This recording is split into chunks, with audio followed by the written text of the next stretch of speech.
ये चित्र निश्चित भाव में समस्त को आमको दुखित कर तोप सलामी दि जाऊर चित्र निगमबोध घाट में राष्ट्रपति उपस्थिति एवं ये सलामी दि जाऊँगी शेष सम्मान दि जाऊँगी पूर्वतन प्रधानमंत्री डॉक्टर मनमोहन सिंह को सारा देश आज विदाय दूसरी तीन सेनार तोप सलामी एवं डॉक्टर मनमोहन सिंह का विदाय सब बड़े मन रही एक मुहूर्त एभली एक समय सारा देश आज दुखरे भांगी पड़ी भारतीय राजनीति आज बहुत किसी हराई देशर अर्थनीति अभिमान करुवार चित्र आज आम देखाइछु।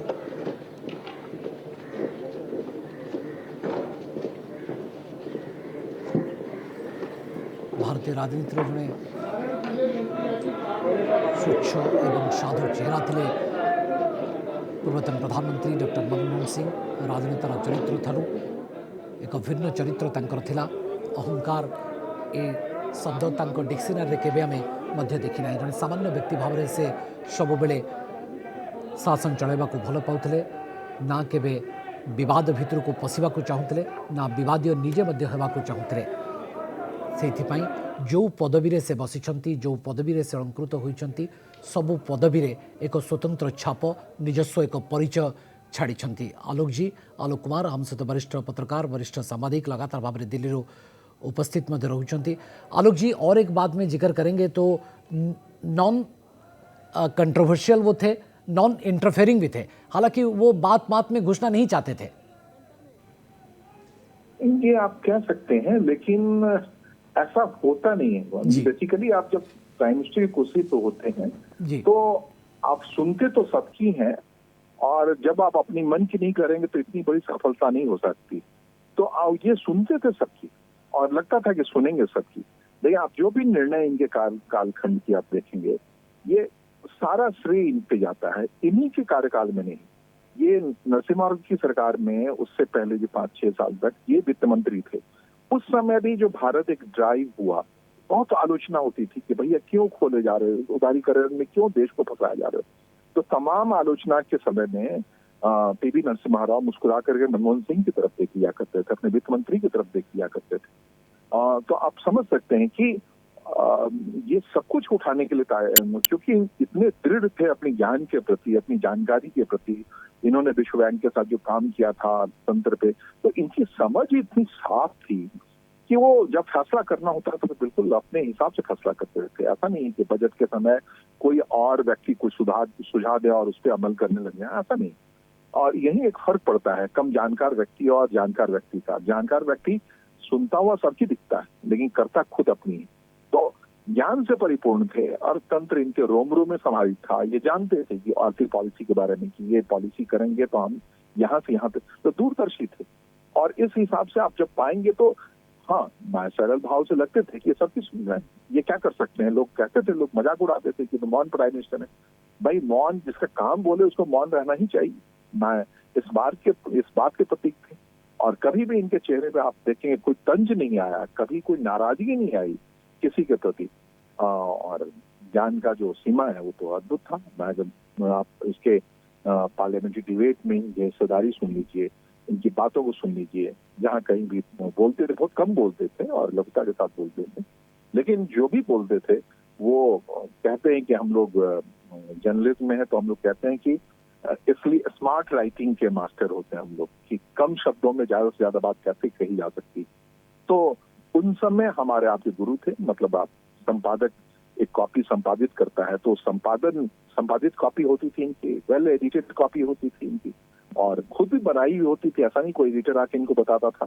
और जितनी बात बोलते थे बड़ी मारक बोलते थे, दूर तक जाती थी। और जैसे पॉलिसी ड्रिविंग के मामले में आपको मैं कह रहा हूँ कि बहुत लोग मानते हैं कि उससे पहले भी लोग मानते थे कि अर्थतंत्र का मतलब होता है कि व्यक्ति तरक्की करता जाए दंदना करके, बाकी कोई परवाह ना हो। लेकिन इनके पूरे कार्यकाल को जब आप याद करेंगे तो आपको पता लगेगा कि परवाह बाकी थी, व्यापक था। मतलब सोशल इंक्लूजन जो था इनके कामकाज में बहुत जबरदस्त था। तो ये तो बड़ा आसान काम है कि आप अपनी तरक्की कर लो, लेकिन सबको लेकर तरक्की करो। मैं एक बड़े परिवार को लेकर तरक्की करते हुए ले जाओ, एक बड़े जहाज को चला के ले जाओ और उसे नदी पार कराओ बजाय कि खुद तैर के पार करने के। ये तैराक दो तरीके के होते हैं। तो ये तो इतने सकल और सामर्थ्यवान नाविक रहे जो जिसने पूरे भारत को उस आर्थिक झंझावात से पार कराया और सब कुछ करते हुए कराया, सबको भोजन की बात जो है सुनिश्चित कराते हुए कराया। इन्होंने ये बात सुनिश्चित की सबको सूचना का अधिकार हो और मतिर भिन्ना की जो कहानी है, मुंडे मुंडे मतिर भिन्ना, हर मुंड में अलग अलग मति होती है, उसको कैसे प्रधानता दी जाए। ये भारत का जो अतीत है इस हिसाब से बड़ा इंपॉर्टेंट है कि हर भारतीय विद्वान है, हर भारतीयों को अधिकार संपन्न है। तो ये सब बातें आसान नहीं है कि राजा बर्दाश्त करे और वो करने दे। तो आप कह सकते हैं कि विश्वविजयी भारत बनाने में इस व्यक्ति का जो क्राफ्टमैन है वो शानदार है। ये एक शानदार क्राफ्टमैन रहे हैं जो अर्थतंत्र से उसको मजबूत करते रहे। अभी मैं कहीं सुन रहा था कि जो अपना कला क्षेत्र है, खासकर बॉलीवुड वगैरह, उसने मनमोहन सिंह के सामने ऐसी कुल्लाचे भरी कि पूरी हॉलीवुड पे जो विश्व का जो सिनेमा फलक है उस पर बॉलीवुड हावी हो गया। इन्होंने सुनिश्चित किया कि कहीं से भी भारत पीछे ना छूटे और कोई भी ऐसा क्षेत्र ना है जिसको रोना पड़े कि भैया हमारे पास पैसे नहीं, हमारे पास पैसे नहीं। ताकि पैसे तो हम देते हैं, तुम काम करते जाओ। तमाम यूजीसी के विश्वविद्यालयों को खूब धन मिला पढ़ने के लिए, पढ़ाई सुनिश्चित होने के लिए, विदेश जाए बच्चे इसके लिए लोन मिले, है ना। तो आज हम दुनिया भर में अगर अपनी वाहवाही कर रहे हैं, पीठ थपवा रहे हैं, तो उसके पीछे एक व्यक्ति वही है जो नीली पगड़ी बांध के धरा पे घूम रहा था और मन मन मुस्कुरा रहा था, जो आज जा रहा है, आज चला गया। तो उसका हाथ हमारे आपकी पीठ पर था, जिसकी वजह से हम आप चल रहे थे और वो एक आशा थी, एक उम्मीद थी कि ये व्यक्ति हमें गिरने नहीं देगा, भारतीय होने के नाते ऐसा किया। और ये इस लिहाज से धरा पे ऐसा व्यक्ति आया है और इतना सामर्थ्यवान व्यक्ति आया है, ये अपने आप में एक चैप्टर है, एक अध्ययन का विषय है समाजशास्त्रियों के लिए भी, जो कि पीएचडी करना चाहते हैं, कि व्यक्तित्व पे काम करना चाहते हैं, कि मानव कैसा हो। तो उन सब लिहाज से बहुत बड़े व्यक्ति को हमने आज गंवाया है, अगर कह सकते हैं तो। और मैं ही इसको मानता हूं कि मुस्कुराएं, गंवाया नहीं है। मनमोहन सिंह हमारे आपकी चेतना में अगर हैं और रहेंगे, तब हम आप इस धरती पर बड़े शान के साथ टहलते रहेंगे, क्योंकि इसमें कोई लालच नहीं है, कोई लस्ट नहीं है, कोई प्रलोभन नहीं है, कोई जरूरत से ज्यादा अर्जन की वो लिप्सा नहीं है। तो ये सब चीजें मनमोहन सिंह में अद्भुत थी कि ज्ञान को लेकर के ट्रैवल करने वाले धरा पे व्यक्ति रहे, जो कि हम अतीत में भी सुनते रहे, अपने दादुओं से, अपने पुरखों से सुनते रहे हैं कि भाई विश्व विजय होने का एक ही मार्ग है, वो मार्ग है कि आपके अंदर ज्ञान हो, आपके अंदर जानकारी हो, आपके अंदर सूचना हो। तो इन सब को सुनिश्चित करने वाले व्यक्ति का नाम डॉक्टर मनमोहन सिंह है, जो कि बड़े स्वभाव में इन सब चीजों के बावजूद भी वो राजनीति में आए और राजनीति में सफल होकर दिखाया। और राजनीति के बजाय आप कहें कि एक ड्राइवर बन के आया इस देश के, और उस ड्राइवर की कुर्सी पर बैठ करके, जो जहाज का ड्राइवर हो या बस का ड्राइवर हो या ट्रेन का ड्राइवर हो या किसी विमान का ड्राइवर हो, ड्राइव करते हुए एक सफल और संयमित तरीके से मुश्किल झंझावात से पार कराया हम आपको। तो ये मनमोहन सिंह है और इनको समझने के लिए एक संवेदना की जरूरत है, क्योंकि ये भी खुद बहुत संवेदनशील व्यक्ति रहे। हर मिलने वाले से, हर जानकार व्यक्तिगत, अभी रिटायरमेंट के बाद जो प्राइम मिनिस्टर रिटायर होने के बाद जो 10-12 साल तक थे अकेले में बैठते थे, तो कोई भी आता था तो इनका जो आतिथ्य था बड़ा बेमिसाल था। उनसे उनके परिवार के बारे में पूछना, उनके छोटी छोटी जरूरतों के बारे में पूछना, समझने की कोशिश करना कि उनका जीवन कैसा चल रहा है, खुद अपनी बताने के बजाय उनसे पूछते थे। तो इस ढंग का व्यक्ति रेयर ऑफ द रेयरेस्ट है इस धरा पे। और तो ये समझना जरूरी है आने वाले संतति के लिए, आने वाले पौधों के लिए। आपने जैसा कहा कि राजनीति में जो लोग हैं उन सबको ये समझने के लिए जो है, आपका जीवन सिर्फ आपके लिए नहीं है, समाज के लिए, आपके राष्ट्र के लिए, दुनिया के लिए, विश्व के लिए। तो ये सब चीजें मनमोहन सिंह जैसा ही व्यक्तित्व पा सकता है और अद्भुत है, जो अभी हमारे बीच से जा रहे हैं, पंचतत्व में विलीन हो रहे हैं। और यही वजह है कि लोग कह रहे थे स्मारक को लेकर इनका विवाद कर रहे थे। भाई 145 करोड़ भारतीयों के दिल में ये स्मारक के तौर पे, और आने वाले पूरी शताब्दी तक ये गारंटी मान लीजिए कि मनमोहन सिंह का नाम गूंजता रहेगा धरा पर, कि भाई रेफरेंस के तौर पे इस्तेमाल किया जाता रहेगा कि जब भी कोई आर्थिक समस्या आएगी तो मनमोहन सिंह ने उस समस्या का समाधान कैसे निकाला था। उनके लोग हैं, उनके अभी इस यात्रा में हम देख रहे थे मनदीप सिंह अहलूवालिया हैं, उनके दिल्ली स्कूल ऑफ इकोनॉमिक्स से निकले हुए लोग हैं, मनमोहन सिंह के चिंतन पे काम करने वाले लोग हैं, वो सब समाधान निकालेंगे। तो ये अद्भुत है भवानी जी, मनमोहन सिंह को अपने चेतन में, अपने संवेदना में शामिल करके रखना, ये बहुत जरूरी है जमाने के लिए। जी बिल्कुल बिल्कुल। आपण केवल आपण बंचा उचित नुहे, सारा देश केमती समर्पित हेबे एवं मनमोहन सिंह हेबा मध्य एते सहज नुहे, जो कथा आलोक कुमार वरिष्ठ पत्रकार वरिष्ठ सांबादिक कहते पंचभूत हुए तो से लीन हो पारती, विलीन होता पारे पार्थिव शरीर, किंतु आम चिंता आम चेतना भितर सबु बेले रहिबे डॉक्टर मनमोहन सिंह, भारतर पूर्वतन प्रधानमंत्री। लोभ प्रलोभन एवं मु निज पाई मोर ए अहंकार ए सबु शब्द तांको डिक्शनरी ठारू खूब दूर रे थिला, सेइतिपई सारा देश आज तांको मने पकाउची। केवल देश नुहे, जो माने विरोधी दल हिसाब रे तांको सहित काम करिसंती, सदन रे जो माने बा संसद रे जो माने तांको सहित समय काटिछंती, से माने भी आज समस्ते तांको मने पकाउछंती। एवं आम चिंता एवं आम चेतना भारतीय राजनीति जेते दिन पर्यंत तिष्ठि रहिबो, सेते बेले सबु बेले मनमोहन सिंह पूर्वतन प्रधानमंत्री देशर अर्थनीतिर सूत्रधर को सब बेले देश मन रखिबो। ये चित्र निश्चित भाव में आपण आखि को ओदा कला भली चित्र, कारण देश एभली जड़े महान प्रतिभा को, माटीर महायोद्धा महानायक डॉक्टर मनमोहन सिंह को आज हराउछि।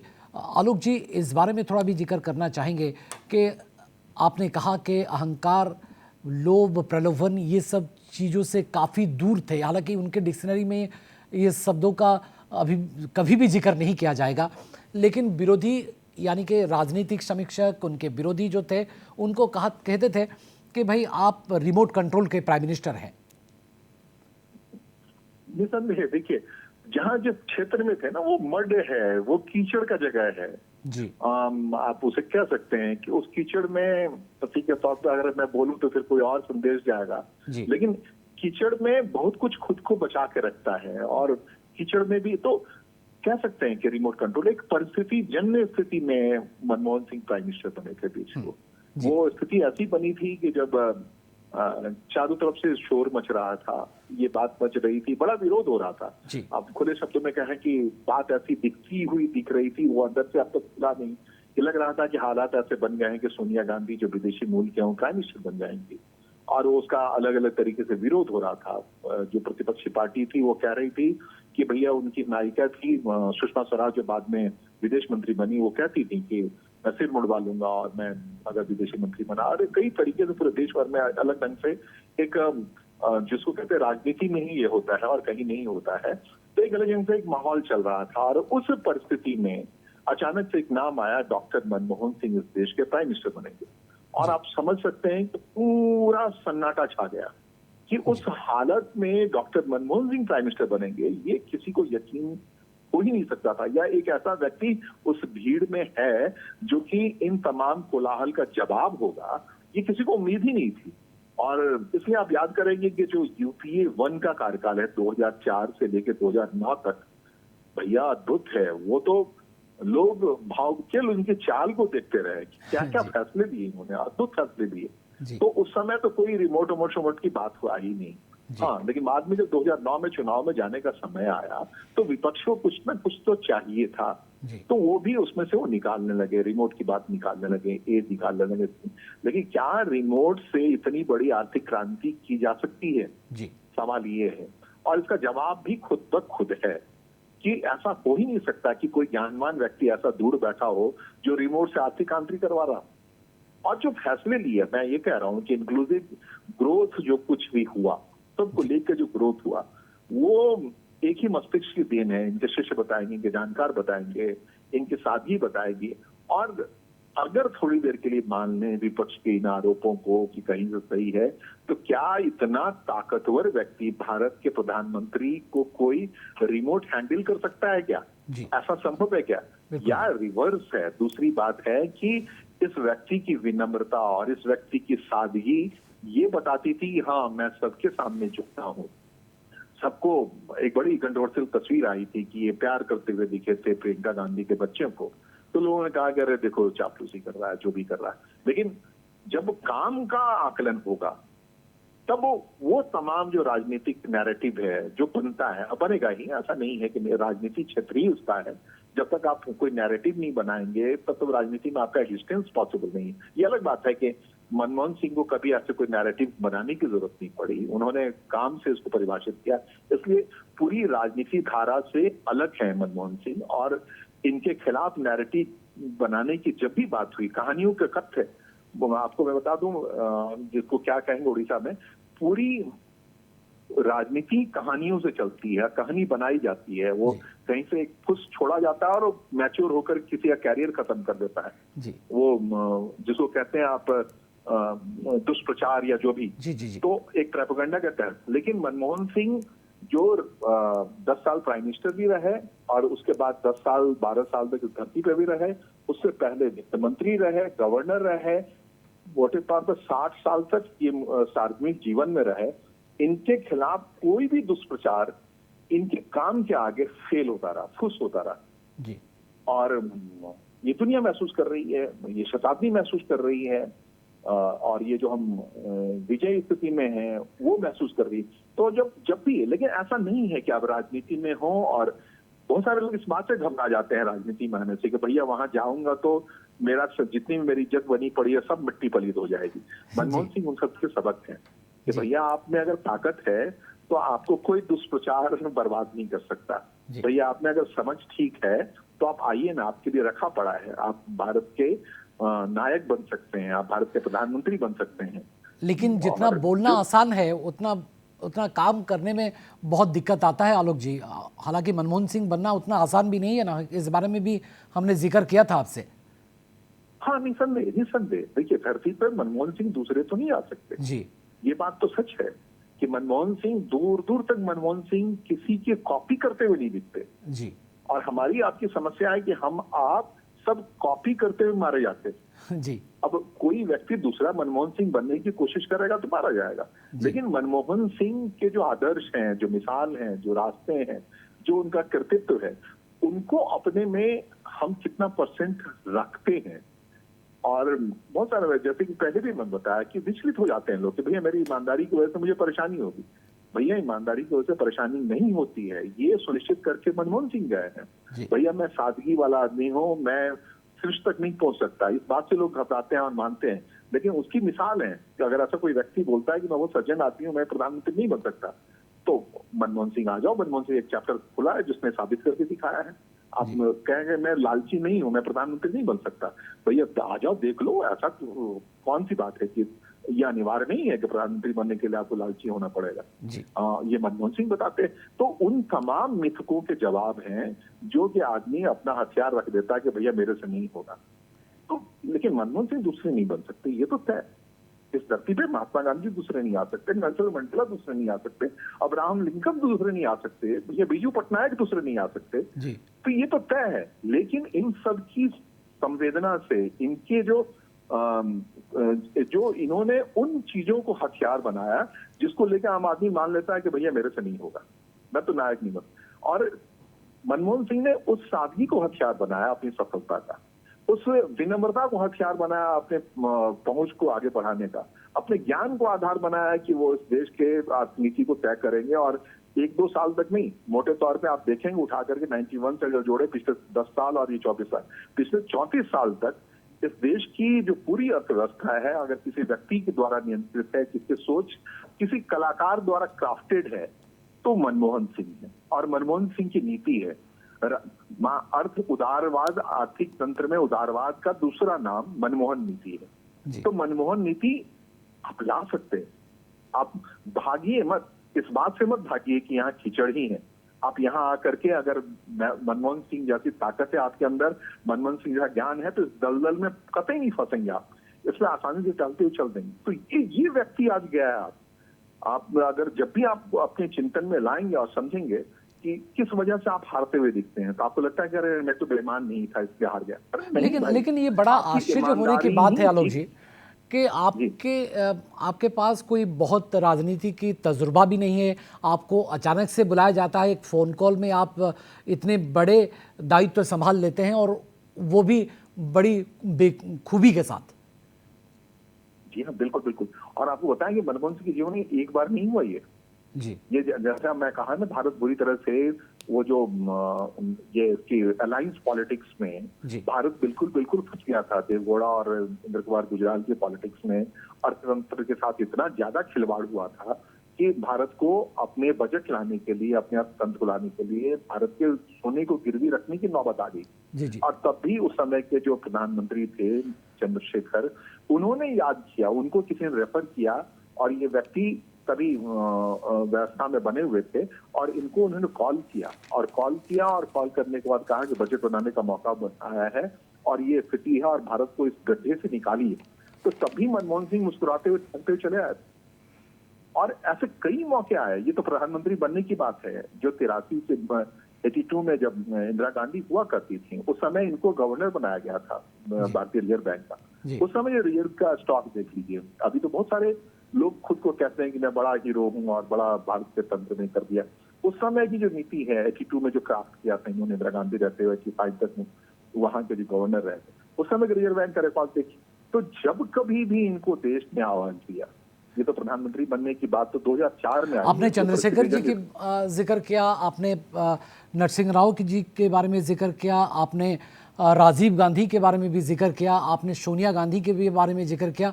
हालांकि सभी समय जो समय में क्राइसिस हो रहा था, क्राइसिस से भारत गुजर रहा था, उस दौरान मनमोहन सिंह को कुर्सी दिया गया। बिल्कुल। और उन सब उस वक्त पर मनमोहन सिंह नाम का जो पत्थर है, जिसको पारस पत्थर कहते हैं, उसने अर्थव्यवस्था को सोने में तब्दील कर दिया। जी। मैं अद्भुत है। आप अगर इस व्यक्ति की यात्रा देखेंगे और भारत की समृद्धि की यात्रा देखेंगे तो आपको लगेगा कि भाई आबादी, देखिए पॉलिटिक्स क्या होती है, आबादी के हिसाब से होती है। पूछा जाता है किस जाति से हो, किस धर्म से हो, किस रिलीजन से हो। भैया इस देश में 2% आबादी है सिखों की। उस सिखों में भी इनका कभी भी पंजाब नहीं रहा जगह। असम से राज्यसभा के मेंबर होकर आते थे किराए के मकान में रह करके।